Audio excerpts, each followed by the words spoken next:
Muy buenas tardes, señoras y señores. Reciban un cordial saludo. El cheque bebé se ha convertido en Asturias, si se permite la expresión, en un cheque sin fondos. La Consejería de Bienestar Social reconoce que desde el 1 de noviembre no tiene dinero para pagar los 500 euros que se entregan a los padres de cada nuevo bebé. Así las cosas, muchos se preguntan qué pasará con otras compensaciones económicas anunciadas, prometidas y aún esperadas por muchos, como son la subvención para la compra de un ordenador o la renta para pagar el alquiler a los jóvenes que han deseado emanciparse. Es una de las noticias de este lunes, frío lunes, que llega con cambios además en el gobierno regional que se irán haciendo públicos esta misma semana. Si les parece, vamos a comenzar por ahí la actualidad de este lunes tras los titulares del día. PSOE e Izquierda Unida aprueban modificar la ley para que el presidente regional pueda iniciar los cambios en el Ejecutivo Autonómico. Esta misma semana podrían estar ultimados dichos cambios, de los que solo se sabe que significarán la entrada de Noemí Martín y Aurelio Martín de Izquierda Unida en las consejerías de Bienestar Social y Medio Rural y la salida de Encarnación Rodríguez Cañas de Cultura. Las medidas sociales puestas en marcha por Zapatero y el gobierno regional asturiano chocan de frente con la crisis económica. El Principado reconoce que carece de partida económica para pagar el llamado cheque bebé a los padres de los niños nacidos, sobre todo a partir de noviembre. Aunque aseguran que mantendrán la iniciativa este año, no se sabe qué ocurrirá a partir del 2009. El Ayuntamiento de Oviedo presenta unos presupuestos para el 2009 austeros de 226 millones de euros, 8 menos que en el 2007. Y es que, según el equipo de gobierno popular presidido por Gabino de Lorenzo, el próximo año va a ser muy difícil para la economía. Bajan cooperación al desarrollo, empleo y suben las asignaciones económicas para servicios sociales y personal. El mal tiempo mantiene amarrada la flota pesquera y obliga a cerrar 4 puertos de montaña y a utilizar cadenas en otros 13. Protección Civil advierte de que la lluvia, el viento y la bajada de las temperaturas va a seguir. La cota de nieve puede llegar a descender en el Principado a los 600 metros. El Sporting perdió en casa tras 2 meses sin conocer la derrota en el Molinón. El traspiés llegó de forma inesperada, ya que los rojiblancos comenzaron ganando un encuentro que vieron cómo el Betis remontaba en la segunda mitad.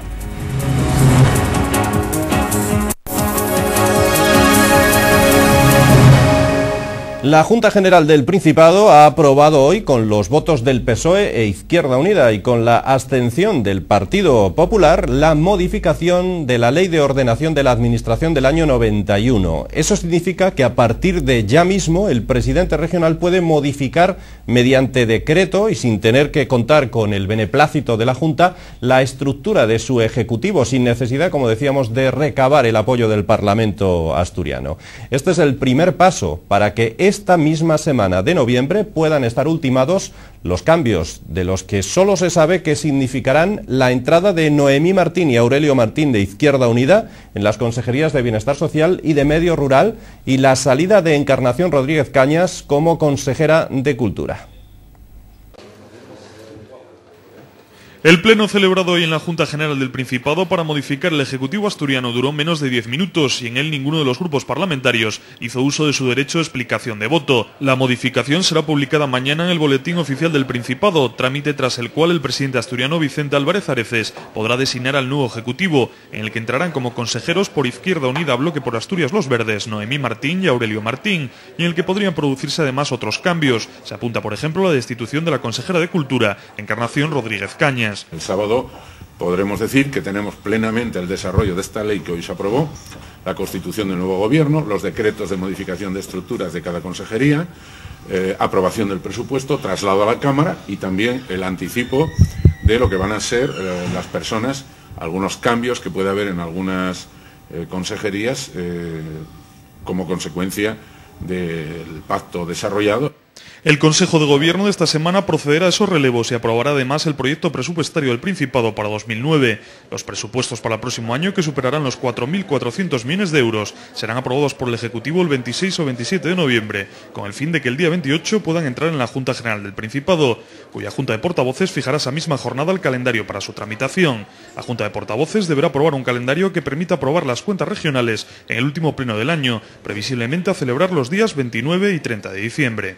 Esta modificación que hoy hemos votado aquí significa abrir la posibilidad de que el acuerdo político alcanzado entre el Partido Socialista, Izquierda Unida, Bloque por Asturias y los Verdes se plasme en la configuración del nuevo gobierno, y nosotros esperamos pues, que en los próximos días el desarrollo de esta ley a través de los decretos que salgan de presidencia del gobierno permita que en muy poco tiempo Asturias cuente con un gobierno de la izquierda actual comprometido con la solución de los problemas de los ciudadanos y sobre todo con la respuesta adecuada a esta crisis que vive el conjunto del Estado y también Asturias.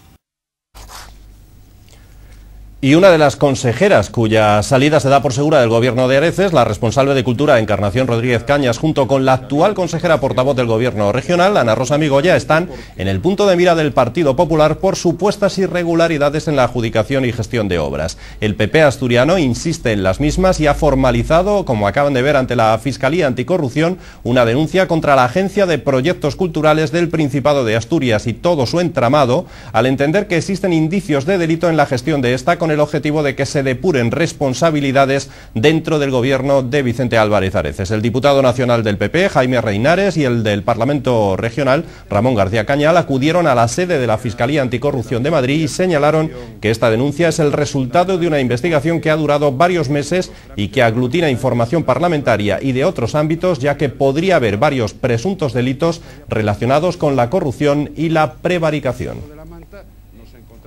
Este funcionario que fue captado, digamos, de otra administración. El cheque bebé, como decíamos al principio, ha resultado ser un cheque sin fondos. Desde el pasado 1 de noviembre no hay partida económica para poder entregar esos prometidos 500 euros a los padres de los niños que nacieron a partir de esa fecha, a partir del 1 de noviembre. Estos 500 euros son aportados, como saben, por el gobierno regional y se suman a los 2.500 que ofrece Zapatero. El futuro, además de la aportación del Principado a nuevos nacimientos, no está nada claro, ya que Izquierda Unida está a punto de entrar en el gobierno regional y ya han anunciado que no están a favor de una medida que consideran injusta, puesto que premia a todas las familias con la misma cantidad económica, independientemente de los ingresos que tengan. Las medidas sociales puestas en marcha por Zapatero y el gobierno regional asturiano están chocando de frente con la crisis económica. Tras conocerse que muchos jóvenes siguen esperando las ayudas para la compra de un ordenador o para el alquiler de una vivienda y que lo mismo ocurre a muchas familias con familiares dependientes, ahora el Principado ha reconocido que carece de la partida económica para pagar el llamado cheque bebé a los padres de los niños nacidos sobre todo a partir de noviembre. Aunque desde la Consejería de Bienestar Social afirman que el compromiso se va a mantener, al menos en el presente ejercicio, a los padres que acuden a las oficinas del Principado al solicitar esta ayuda se les dice que sí, pero el Servicio de Información al Público del Principado ya ha comunicado a varios padres que no hay dinero. Como se recordará, tras anunciar Zapatero en campaña electoral una ayuda de 2.500 euros para fomentar la natalidad a cada niño nacido, el Gobierno regional decidió ir más allá y completar esta cantidad con una ayuda de 500 euros. La medida entraba en vigor el 1 de julio de 2007 y se extendía en varias fases hasta acabar el 31 de octubre de este año. Desde el Principado se asegura que no tiene por qué haber problemas para quienes nazcan antes de acabar el 2008. En el aire queda, sin embargo, si se darán esos 500 euros para los nacidos en el nuevo año, sobre todo porque Izquierda Unida, que acaba de entrar en el gobierno regional, ya anunció que estaba en contra de estas ayudas por ser iguales para cualquier padre, independientemente de los ingresos económicos. Volvemos a hablar del Partido Popular, ya que están dispuestos a exigir al Gobierno central compensaciones económicas para los ganaderos del Principado que compraron títulos de cuota láctea en los últimos años, porque no es posible que estos productores puedan amortizar sus inversiones. Así lo explicó el diputado del Partido Popular en la Junta General, Luis Peláez, que criticó lo que a su juicio fue una pésima negociación por parte de los gobiernos español y asturiano de la revisión de la política agraria común de la Unión Europea. Peláez señaló también que todas estas circunstancias hacen que la ganadería lechera en nuestra región esté pasando por una situación muy difícil. Hoy el campo asturiano no es competitivo, hoy es una completa ruina trabajar en el mundo agrario y nuestra industria agroalimentaria está sufriendo una fuerte presión como consecuencia de importaciones masivas a muy bajo precio que se están produciendo en el mercado español. Puede ser el punto final de lo que es el sector productor de leche en España y en Asturias, y ya veremos también lo que va a suceder con el sector productor de carne. Unos sectores que se nos llena la boca de hablar permanentemente de sectores estratégicos, que son la despensa defensa de nuestra alimentación en España, pero que a la hora de la verdad lo que se hacen son discursos y a partir de ahí se incumple manifiestamente una y otra vez las palabras de esos discursos. El Ayuntamiento de Oviedo presenta unos presupuestos para el 2009 austeros y en los que no hay pie para los caprichos. Y es que según el equipo de gobierno popular presidido por Gabino de Lorenzo, el próximo año va a ser muy difícil para la economía. Bajan de esta forma cooperación al desarrollo, empleo y suben las asignaciones económicas para servicios sociales y personal. En total ascienden estos presupuestos del Ayuntamiento de Oviedo a 226 millones de euros, es decir, 8 millones de euros menos que los de este año 2008. El primer teniente de alcalde del Ayuntamiento de Oviedo, Agustín Iglesias Caunedo, calificó hoy los presupuestos municipales para el 2009 de realistas, austeros y coherentes con la visión del Gobierno sobre la crisis económica. El presupuesto general para el próximo año asciende a 226 millones de euros, 8 millones de euros menos que el año pasado. Hemos reducido el gasto corriente hasta donde ha sido posible, sin que esa reducción del gasto corriente suponga una disminución ni en la cantidad ni en la calidad de los servicios públicos que el Ayuntamiento de Oviedo presta a nuestros ciudadanos. Por áreas, la concejala y portavoz del Grupo Municipal Popular, Isabel Pérez Espinosa, destacó que en materia de empleo el Ayuntamiento ha presupuestado la cantidad de algo más de 4 millones para el año 2009, lo que supone una disminución del 22% con respecto a 2008. La edil destacó el aumento en la partida de programas de formación y de empleo con una dotación de más de 1.300.000 euros. En el apartado de urbanismo, el concejal del ramo, Alberto Mortera, manifestó que en el año 2009 se acometerán dos ejes fundamentales de actuación, la finalización de la segunda fase del polígono de Olloniego y las actuaciones en el barrio de la Corredoria. Se inician proyectos vitales en la Corredoria. Se inicia una transformación que supone que el núcleo demográfico, si lo tomamos de modo independiente, que más ha crecido, que ha surgido y se ha desarrollado en el último lustro en Asturias, va a ser a su vez uno de los grandes polos económicos de la región. Por su parte, la concejala de Seguridad Ciudadana y Comercio, Concepción García, manifestó que el presupuesto para estas áreas es austero y realista, pero que permite atender todas las partidas para cubrir los objetivos previstos.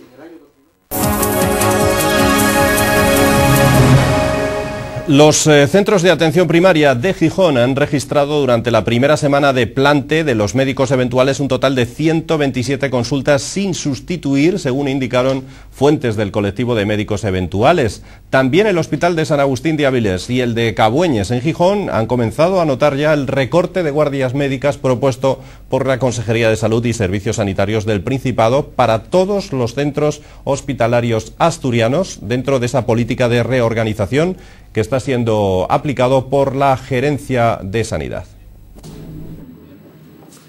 Los pacientes asturianos han comenzado ya a notar los nuevos conflictos sanitarios que mantienen los médicos con el Principado.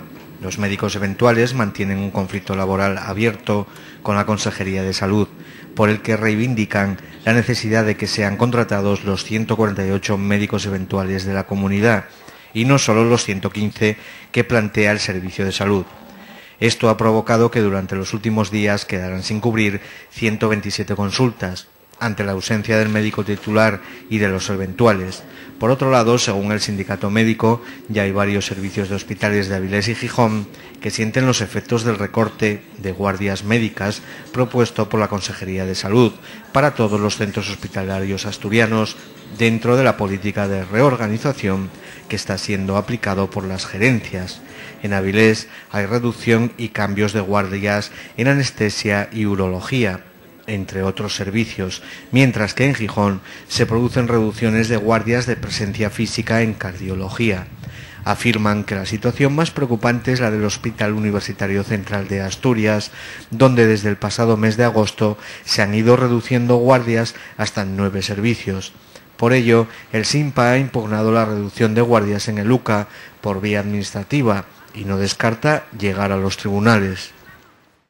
Y como respuesta a esto que acaban de escuchar, Elena Arias, la gerente del SESPA, ha afirmado que hay que resolver algunos problemas puntuales y que los responsables de la sanidad asturiana siguen considerando imprescindible ordenar los actuales recursos sanitarios. Además, han indicado que se pactó que la jornada de 1.500 horas llevaba aparejada que se trabajaría de 8 a 3 de la tarde, teniendo en cuenta que para los médicos de atención primaria la realización de las guardias es inherente a su condición profesional.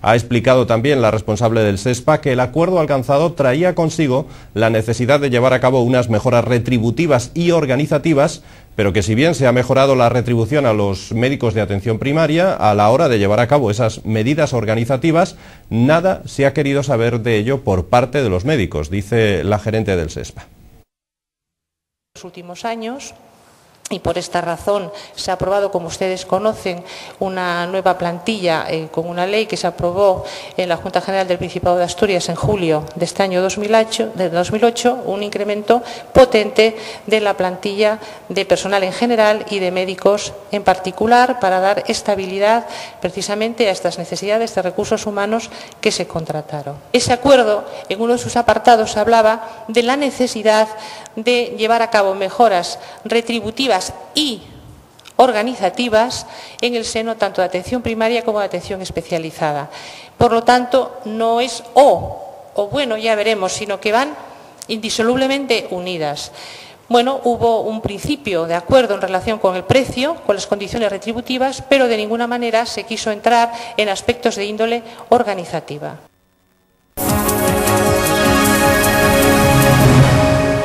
Desde el viernes y en los próximos días nos van a oír hablar mucho de la violencia contra la mujer. El Juzgado de Violencia de Género en Oviedo ha registrado 771 denuncias en lo que llevamos de año, es decir, 234 denuncias más que en el año 2007. Dicho de otra forma, el número de denuncias en Oviedo por malos tratos hacia las mujeres aumentó un 50% en este año. El dato lo ha dado a conocer esta mañana Comisiones Obreras. Beatriz Iglesias, la secretaria de la mujer de este sindicato, ha señalado además que la edad de las mujeres que se deciden a presentar denuncia está comprendida principalmente entre los 30 y los 45 años.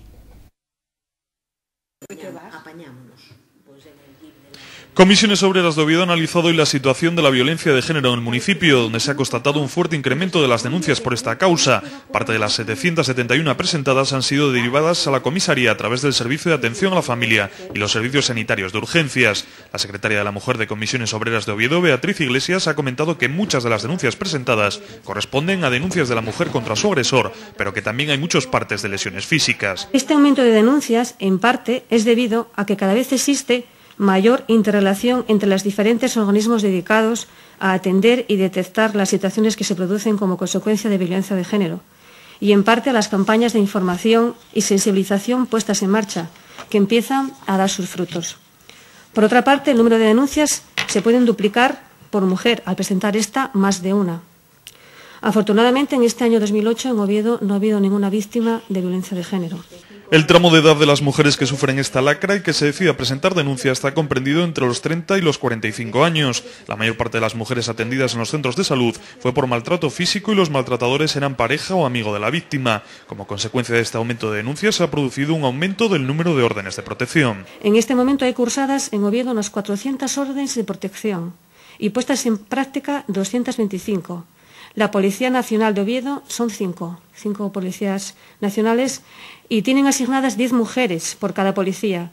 Para poder hacerse cargo de esta protección existe un convenio de colaboración con la policía local, porque si no, no se podría llegar a cubrir este servicio. Por su parte, Dolores González, secretaria de la Mujer de Comisiones Obreras Asturias, ha mostrado su preocupación por redefinir el concepto de violencia de género e incluir en él los casos de acoso laboral que sufren muchas mujeres en sus centros de trabajo. Otro asunto que preocupa a los sindicatos UGT y comisiones es el alto número de trabajadores que se dejan la vida en el empleo. Por eso han pedido una actuación contundente ante el aumento de los accidentes laborales con resultado de muerte. Hasta el mes de octubre fueron 24 los trabajadores que perdieron la vida en su empleo, lo que supone un 26% más que los ocurridos entre enero y octubre del 2007. Tanto comisiones obreras como UGT hacen hincapié en los accidentes in itinere, de los que durante este mes se han producido 4 mortales mortales, pasando de 9 a 12, un 33,3% más que en los 10 primeros meses del año anterior. Creen que este tipo de accidentes está íntimamente vinculado con una inadecuada organización del trabajo, produciéndose situaciones de estrés que pueden conducir a prisas innecesarias a la hora de llevar el vehículo, que se traducen en accidente de tráfico que en muchas ocasiones resulta mortal. Los sindicatos consideran que existen herramientas más que suficientes para la lucha contra la siniestralidad, desde la Ley de Prevención de Riesgos Laborales hasta el ACEBA. Por ello, exigen a la Inspección de Trabajo una actuación contundente y exhaustiva cuando realicen investigaciones sobre determinados accidentes.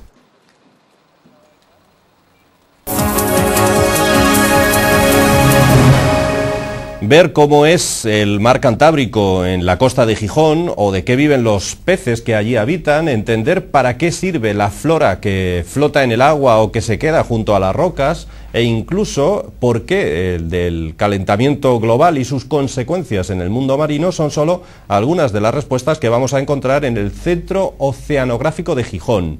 Hoy ha puesto en marcha su semana de puertas abiertas. Si nos permiten, si nos acompañan, vamos a conocer un poco más este centro oceanográfico. Hoy han iniciado las jornadas de puertas abiertas en el Instituto Español de Oceanografía, en el Centro Oceanográfico de Gijón. Numerosas actividades divulgativas relacionadas con el medio marino van a ser el centro de atención de estas jornadas, en las que además expertos marinos e investigadores del Centro de Gijón van a explicar en qué consiste su trabajo, qué actividades científicas desarrollan en el mar, cómo realizan su investigación y cuáles son sus resultados. Así podremos encontrar paneles expositivos acerca del medio marino y los métodos utilizados. Pues en Gijón fundamentalmente se trabaja en la física del océano, se estudia los animales que forman el plancton y también los animales que forman el bentos, es decir, el plancton son los animales que viven en el seno de las aguas, desplazándose con las corrientes, mientras que el bentos son los animales que viven en contacto con el fondo o dependiente de él. Todo el mundo conoce los animales pelágicos, pero también los animales bentónicos son los que viven en el fondo. Dentro de estas jornadas de puertas abiertas, un papel muy importante lo van a tener los niños. Así, para ellos hay preparados juegos, concursos de dibujos y pequeños paneles con los que aprenderán cómo es la fauna y los animales marinos, así como la importancia de no verter suciedad y basura al mar. Pensamos que pueden servir para tener una concienciación del cuidado que deben tener los océanos. En algún punto de la exposición también tenemos unos paneles explicativos de lo que son la basura en el mar, el tiempo que tarda la basura en deshacerse en el medio marino y la importancia de no contaminar los mares. Estas jornadas de puertas abiertas tienen un carácter especial, pues es un sentido homenaje a Jesús Abal, investigador del centro, que falleció recientemente y que dedicó gran parte de su vida a la divulgación y a la enseñanza de los secretos marinos. Pues ya lo estamos notando y de qué manera los asturianos. La Dirección General de Protección Civil del Ministerio del Interior nos advierte y anuncia para esta semana fuertes vientos, lluvias, intensas nevadas y en el Principado de Asturias otra serie de fenómenos meteorológicos, no solo en Asturias, también en otras comunidades autónomas. Por ejemplo, el puerto de Pajares ya está cerrado al tráfico de camiones y el mal tiempo mantiene amarrada la flota pesquera. Por todo ello, Protección Civil recomienda extremar la precaución y permanecer bien informados ante la predicción de fenómenos meteorológicos adversos. Asimismo, ha avisado a la red eléctrica española, a empresas eléctricas, a aeropuertos, navegación aérea, a Renfe y a otros organismos implicados en previsión de inundaciones. Y es que se prevén fuertes vientos para hoy y mañana, que acumularán rachas máximas de hasta 100 km por hora en la cornisa cantábrica, incluyendo Asturias. El viento va a ser además de origen polar y viene acompañado de fuertes lluvias. Esto hará que bajen considerablemente las temperaturas. Por esta razón, la cota de nieve se situará en Asturias en los 800 metros, pudiendo llegar a los 25 centímetros de espesor en cuanto a las nevadas. De momento ya hay 13 puertos de montaña de la red de carreteras del Principado que requieren el uso de cadenas para circular como consecuencia del temporal. Entre ellos están los de San Isidro, Tarna, Somiedo y el puerto de Ventana.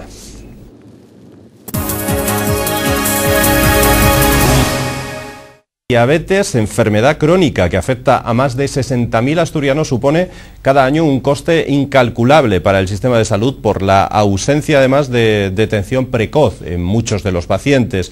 Y es que el gasto no lo genera por sí mismo esta enfermedad, que no es especialmente costosa, sino porque sin un buen sistema de detección y de control previo produce complicaciones importantes en los pacientes que pueden llegar hasta la pérdida de visión o ceguera, insuficiencia renal y problemas cardiovasculares. Hace unos días se celebraba el Día Mundial de la Diabetes y en esta ocasión el punto de mira recaía en los más jóvenes, y es que cada año las cifras de afectados por diabetes en torno a los menores aumenta considerablemente, por lo que es importante que sean los padres los que detecten posibles síntomas y lleven al niño a su médico de cabecera. Controlando la alimentación, por ejemplo, o haciendo ejercicio físico son, por ejemplo, medios para evitar esta enfermedad.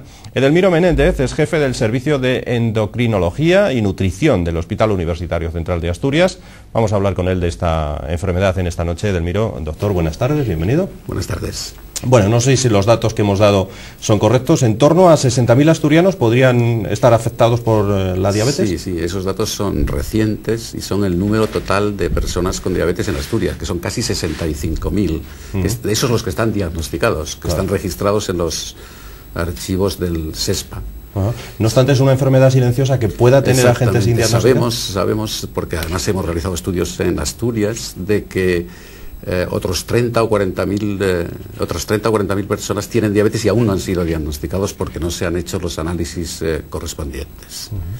Y eso es importante, porque la detección, cuanto más precoz y antes se pongan los medios para combatirla, mejores serán los resultados. Porque además es una enfermedad fácil de diagnosticar, con una sencilla prueba, ¿no? Muy fácil, con una sencilla prueba, que es la determinación de los niveles de glucosa en sangre, y ni siquiera es necesario extraer sangre, porque existe desde hace años métodos para hacerlo en sangre capilar, es decir, con un pinchazo en el pulpejo del dedo se puede determinar la glucosa. Es una de las epidemias, se puede decir, del siglo XXI. Nosotros estamos hablando de que es una epidemia, incluso hay quien dice que es una pandemia del siglo XXI, porque está aumentando la diabetes del adulto, que es esta, está aumentando de una forma espectacular, de tal forma que cada 20 o 30 años prácticamente se duplican el número de los casos. Pero eso se debe también en gran parte a que la población es cada vez más envejecida, y la edad es el mayor factor de riesgo para tenerla, pero hay que estar pendientes y evitar las complicaciones, como decías antes. La diabetes en sí no es tan peligrosa como sus posibles complicaciones, me imagino. No, lo peligroso son las complicaciones, pero si no se controla la diabetes, inexorablemente van a aparecer las complicaciones. Entonces hay que saber cómo está la glucosa, controlarla y que no lleguen a aparecer nunca las complicaciones o que aparezcan muy tardíamente, ¿no? ¿Cuáles pueden ser esas complicaciones? Las complicaciones fundamentalmente son la afectación de la visión. De hecho, la primera causa de ceguera en los países desarrollados en personas en edad de trabajar, en personas menores de 65 o 70 años, sigue siendo la diabetes. Y las otras grandes complicaciones son las renales, que puede llevar a la insuficiencia renal, a la diálisis. Hoy en día, la primera causa de que una persona entre en diálisis es la diabetes, en países como el nuestro, y en Asturias. Y la tercera gran complicación, las complicaciones cardiovasculares, es decir, tener problemas coronarios, insuficiencia cardíaca. Si se tiene la diabetes mal controlada, será mucho más frecuente. ¿Existe un tratamiento efectivo contra esta enfermedad hoy en día? Existen muchos tratamientos, pero el primer tratamiento que tenemos que insistir es cambiar el estilo de vida y los hábitos de vida. Primero, no engordar, y si se tiene sobrepeso, intentar adelgazar, porque cuanto menos peso, menos grasa corporal, mucho más fácil será controlar la diabetes. Hacer una dieta saludable, con pocas grasas, sin grasas saturadas, es decir, sin grasas que pueden producir arteriosclerosis, con pocos hidratos, poco azúcar. Cuando alguien tiene diabetes, todos sabemos que no se deben consumir azúcares simples, y controlada en calorías para controlar el peso. Y el otro gran pilar del tratamiento, antes de comenzar con pastillas o con comprimidos o con insulina, es el ejercicio. El ejercicio físico diario, moderado, pero continuo, por lo menos 30 minutos al día, es uno de los mejores tratamientos para prevenir la progresión de la diabetes y para evitar que aparezcan aquellos que aún no la tienen, ¿no? Por tanto, dieta y ejercicio, el mejor medicamento, entre comillas, porque no llega a serlo, sino una medida preventiva. Sigue siendo la mejor medida preventiva para la diabetes, son la dieta saludable y ejercicio. Mejor que ningún otro tratamiento. ¿Hay una edad de riesgo a partir de la cual pueda producirse la diabetes o no? en realidad la diabetes puede aparecer a cualquier edad. La diabetes, siempre distinguimos entre tipo 1 y tipo 2. La diabetes de los niños y los jóvenes, esa aparece en la infancia, en la adolescencia, en la juventud, y en esa no influye la obesidad o no influye el estilo de vida, tiene otras causas. Pero la diabetes que antes llamábamos del adulto, ahora llamamos tipo 2, siempre se decía que era a partir de los 50 años, pero ahora ya no podemos hablar de edad, porque estamos diagnosticando cada vez más jóvenes, incluso de 18, 20, 25 años, con diabetes tipo 2, pero eso se debe a la obesidad, se debe a la epidemia de obesidad. Estamos viendo, mientras tanto, doctor, cómo se realiza una prueba para saber si uno tiene azúcar en la sangre o no. Es extremadamente sencillo. Estos nuevos aparatos, glucómetros, en 5 segundos nos dan el resultado. Bueno, una maravilla. Decía usted que hay dos tipos de diabetes. Sí, hay dos tipos. Bueno, hay varios, hay más tipos, pero principalmente dos. Sí. Principalmente dos. Tipo 1, que es la diabetes que se llama insulinodependiente, que empieza en niños o jóvenes y que necesitan desde el primer día insulina. Y la diabetes del adulto, que cuando comienza no necesitan insulina, sino que con la dieta, el ejercicio y comprimidos antidiabéticos orales, que llamamos, se puede controlar, y la insulina solo es necesario después de muchos o de varios años. Esa segunda diabetes del adulto, curiosamente, nos decía usted antes, que se está comenzando a notar cada vez más en niños, en personas no adultas. En jóvenes, en niños es más difícil, pero en adolescentes incluso, pero en este caso son en casos de obesidad importante o de obesidad mórbida, pero que antes no se veían y ahora se ven. Niños con gran obesidad y que no hacen ningún ejercicio, que tienen una vida absolutamente sedentaria, que están todo el día viendo la televisión o jugando a un videojuego, y eso es lo peor que nos puede ocurrir, ¿no? O sea, que era más sano, la forma de diversión que tenían los niños antiguamente era más sana, ¿no? Por supuesto, y por eso antes no había, era algo que no se veía hace 10, 15, 20, 30 años, no había ningún caso, y ahora cada año estamos viendo más, ¿no? Es la falta de ejercicio, como se dice. Es falta de ejercicio, y también una alimentación demasiado rica en grasas, todos los alimentos precocinados, todas las hamburguesas, todo este tipo de alimentación tiene demasiadas grasas, y son las grasas más que el azúcar lo que llega a producir diabetes, ¿no? Quizás también la falta de tiempo por parte de los padres en muchas ocasiones para cocinar como antaño también, se podía hacer, ¿no? También influye la falta de tiempo. Las comidas clásicas de nuestras abuelas, los cocidos, los potajes, eran muchísimo más sanos en ese aspecto, y ahora se fríen muchísimas cosas, se utilizan cosas prefabricadas que están hechas con más grasas, con más sal, con otros unos componentes que no son los más saludables. Por supuesto, la comida que comíamos antes eran bastante más sana, pero tenemos que volver a ello.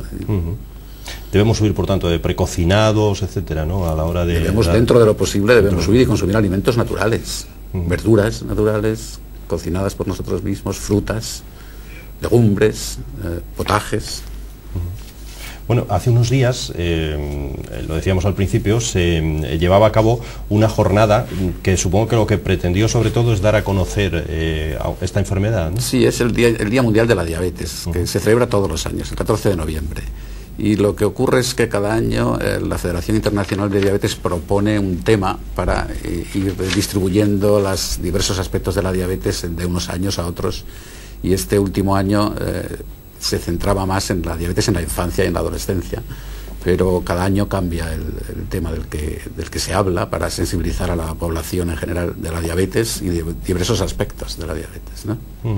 El Principado quiere aplicar tecnologías para ayudar a los diabéticos, y habla de que alguien que puede detectarlo muy bien son los oculistas, por aquello que decíamos de que afecta también a la vista. Sí, ¿no? Es obligatorio. Es decir, una vez que sabemos que alguien tiene diabetes, la revisión generalmente anual de la vista y del fondo del ojo, que es lo que se afecta en la diabetes, debe ser realizada por un oftalmólogo. Y en esto hay avances técnicos. Hay muchos diabéticos, ya hemos dicho, más de 60.000, es decir, es una carga de trabajo importantísima, 60.000 revisiones anuales de fondo del ojo.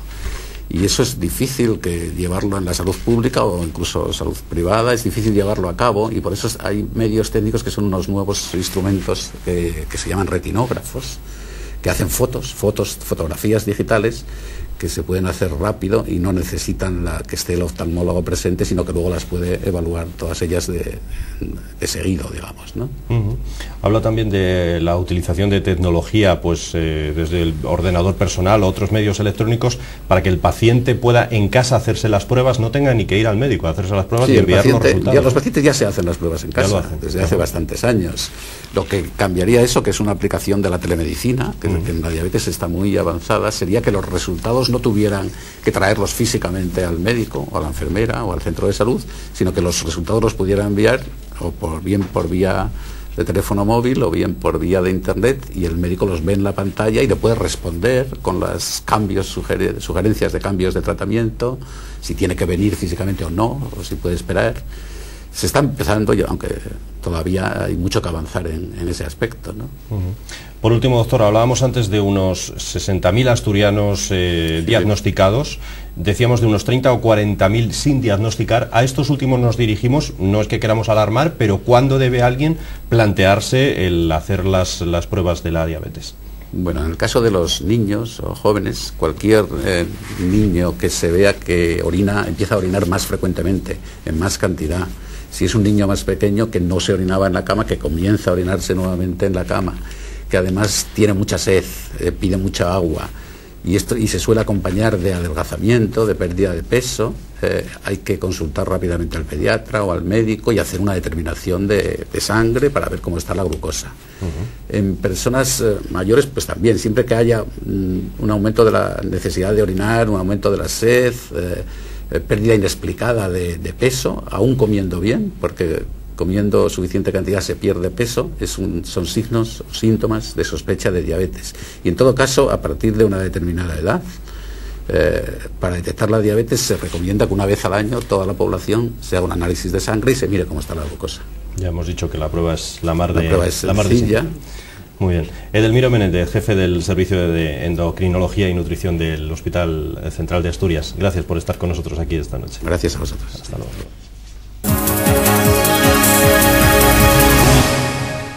Tenemos ahora, como siempre también, después de nuestra entrevista, una exposición. El Colegio de Abogados de Oviedo mantiene hasta el próximo 10 de diciembre la exposición del concurso infantil de dibujo Los Derechos Humanos en el Mundo, convocado con motivo de la visita a Oviedo el pasado mes de junio de la Caravana de los Derechos Humanos. El concurso, al que se han presentado más de 30 obras, fue convocado bajo la temática Los Derechos Humanos en el Mundo. Los dibujos, de gran calidad artística y creatividad, hechos por niños, han sido realizados por alumnos de los centros escolares asturianos que visitaron la caravana durante su estancia en la capital y exponen la visión que tienen los niños acerca de temas de máxima actualidad como son el hambre, el derecho a una vivienda digna, los inmigrantes ilegales o el racismo. El jurado hará entrega de los premios a los ganadores el día 10 de diciembre, coincidiendo con la fecha conmemorativa del 60 aniversario de la Declaración Universal de los Derechos Humanos.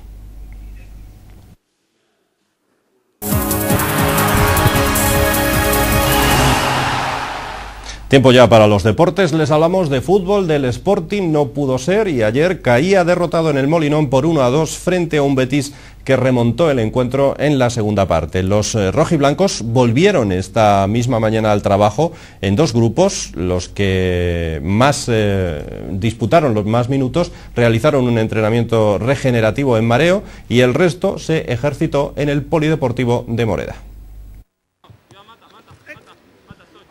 Perdió el Sporting ante el Betis en un vibrante partido. Se había adelantado en el marcador el conjunto gijonés en la primera mitad por mediación de Diego Castro, pero en la reanudación marcaron Monzón y Emaná. Los rojiblancos no supieron matar el partido en los primeros 45 minutos, en los que dispusieron de algunos contraataques claros, y lo pagaron en la segunda mitad.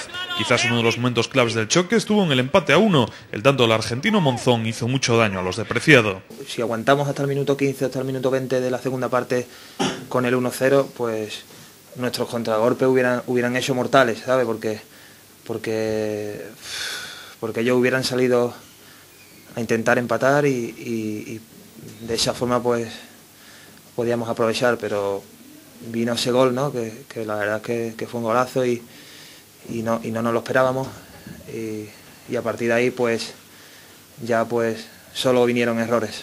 De poco vale lamentarse ya por la derrota, porque la Liga no da tregua y los rojiblancos deben de mirar ya hacia el choque de la próxima jornada en Barcelona frente al Español, un equipo que no pasa por su mejor momento. Ello unido a que el Sporting parece ofrecer mejores prestaciones fuera del Molinón, hace a David Barral ser optimista cara al enfrentamiento con los blanquiazules. Si miramos el partido de Valencia, pues el partido que hicimos, pues no debemos de tenerle miedo a nadie, ¿no? Vamos a jugar contra un buen equipo. Sabemos que hay que ser humildes y hay que trabajar muchísimo para ganar un partido y eso es lo que esa es la orden que tenemos, y esta semana a entrenar pues como siempre, ¿no? Fuerte y a preparar el partido ya del Español. Por lo que se refiere al parte médico, Michel no pudo estar a disposición de Preciado debido a unas molestias en la espalda producidas por una lumbalgia. Se está a la espera de cómo evolucione. Por su parte, Cuellar sufrió una fuerte contusión en la zona temporal izquierda en el partido ante los andaluces. Además de este jugador al que acabamos de ver, esta mañana pasaba también por sala de prensa Diego Camacho. El centrocampista quiere olvidar cuanto antes ese traspiés ante el Betis y señala que se deben redoblar esfuerzos para seguir sumando puntos, ya que en la primera división nadie regala nada. Creo que podemos haber ganado cualquiera de los dos equipos. De hecho, tuvimos algunas ocasiones, sobre todo en la primera parte y algunas claramente también en la segunda, para haber sentenciado un poquito, habernos puesto con 2-0, pero nos faltó un poquito de tranquilidad a la hora de dar el último pase. Es muy difícil ganar todos los partidos. Lo que hay que tener muy claro es que el equipo tiene que dar el 200% para enfrentarse a los buenos equipos y podernos sacar un buen resultado. Es muy complicado la primera división y jugando a medio gas no se puede. Entonces, eso todo el mundo lo sabemos y sabemos que tenemos que salir todos los domingos pues a por todas y no dejarnos nada. Cerramos ya los deportes y el capítulo futbolístico, centrándonos en la segunda división B, donde siguen sin llegar buenas noticias. Tanto el Marino del Banco como el Sporting B sufrían sendas derrotas y continúan una semana más en puestos de descenso.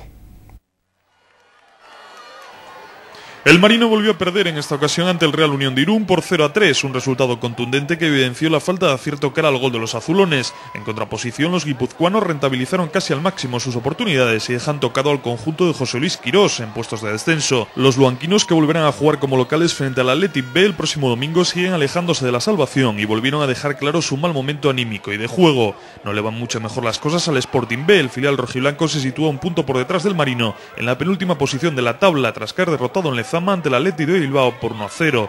Ya son 5 las derrotas consecutivas de un Sporting B que lo intentó sin éxito y sin acierto en tierras vascas, ya que le faltó remate y además acusó la inexperiencia en defensa, dando muchas facilidades. El Athletic B infligió al filial sportinguista su 7ª derrota fuera de su feudo en otros tantos partidos, y mucho tendrán que mejorar los de Abelardo si quieren salir de la zona complicada de la clasificación. Los cachorros bilbaínos decidieron el partido con un gran gol de Íñigo Pérez en la primera parte, que los coloca cerca de las posiciones de privilegio de la clasificación del grupo primero.